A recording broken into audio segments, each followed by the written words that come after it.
झालंय. आता जरा बऱ्या वाटतायत. खायची इच्छा पण होतीये. वेळच्या वेळी औषधं घेतलं की बरंच वाटणार.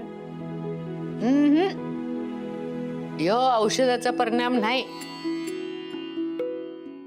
त्यामाग तुमचं प्रेम आहे. अगं आज किती दिवसांनी देवीची आरती या वैजंतीनं काय गायली. समद दुखणं कुठलं कुठं पळून गेलं. एका माणसाच्या हट्टापायी देवी आईला परक करून टाकलं या लोकांनी. ही काय खोलीतनं बाहेर येईना आणि बाकीच्या एका बी महामायेला आरती येईना. देवी आईकडे लक्षच नाही कुणाचं. माणसाचं काय बी होऊ द्या, पर परंपरा चालू राहिली पाहिजे. अगं वैजंती, तू खोलीत बंद असताना बी या मुक्तानं काय छान घर सांभाळलं सांगू. आणि ते बी समध्याचा विरोध असताना.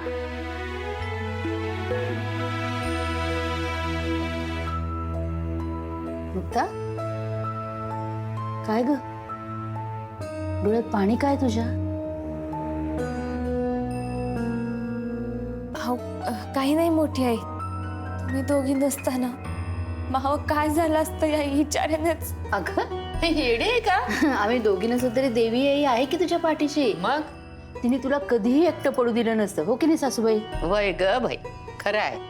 वय, मला ना आजीची लावणी बघायची लय इच्छा आहे. अगं बाई, हो बया. माई अवस्था त्या ढोलक्याने घुंगरू सारखी झाली. आता या वयात मी लावणी करायची होय. आम्ही तिघे आजीकडे नुसत्या अपेक्षाने बघत बसतो. वय वय, तुझी इच्छा पुरी करीन मी. 4-8 दिवस जाऊ देत जरा तब्येत. मग काय करीन, दोघींना गुपचूप खोलीत बोलवून घेईन. हा, हळू आवाजात गाणं लावू. एक बैठकीची आणि एक नाचून, अशा 2 लावण्या करीन. आणि तुझी इच्छा पुरी करीन. वा वा वा. पण 4-8 दिवस म्हणजे लय लांब आहे. हा, 4-8 दिवस काय कुठं पळून चाललेस का काय? काय बोलते?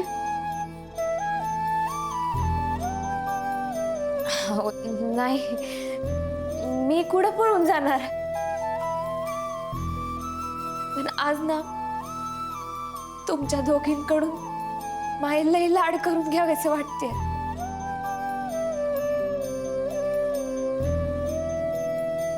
ये इकडे. ये आमच्यामध्ये बस, ये ये ग. बस, ये.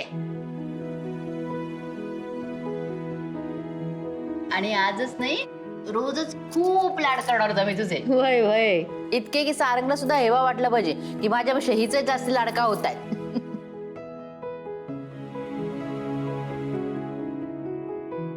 मुक्ता, काय झालंय? सकाळपासून बघते मी, काही बिनसले का तुझं? नाही मोठी आई, तसं काहीच नाही. तुम्हाला दोघींना बघून असं वाटतं की तुमच्या जवळच राहावं, कुठंच जाऊ नये. उद्या दिवसभर मी तुला माझ्या बरोबरच ठेवून घेणार आहे. घरातल्या बारीक निरीक गोष्टी, सगळ्या जबाबदाऱ्या तुला समजावून सांगणारे, नीट शिकवणारे. हे घरातल्या बायकांची काय तडफड व्हायची ना ते होऊ दे. आपण आता मागे हटायचं नाही मात्र. अजिबात नाही. पण मोठी आई, मी नसताना तुमचं कसं होणार? अगं नको काळजी करू, करेन मी सगळं मॅनेज. मला माहितीये तुला घरात राहायचं नाहीये,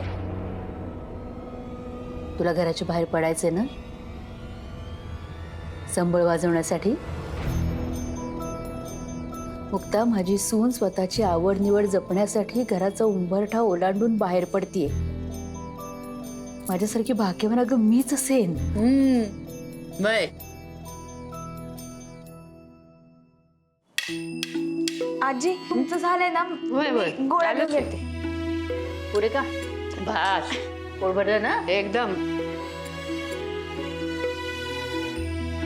ही पोरगी ना माझं उरलं सुरलं दुखणं सगळं पळवून लावणार.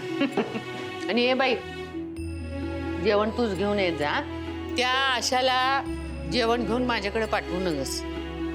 ती आली की तिच्या बडबडीनं माझं डोसकं नुसतं ठाण ठाण ठाण ठाण करते. नको पाठवूस तिला.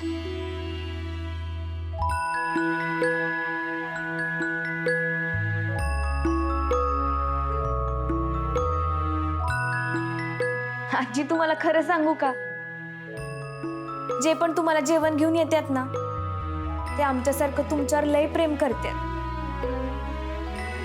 आणि फक्त काम आहे म्हणून नाही, काळजीपोटी येतात ते.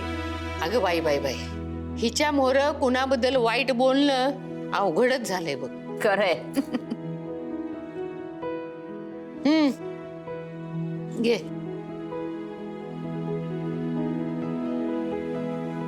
बरं वाटलं.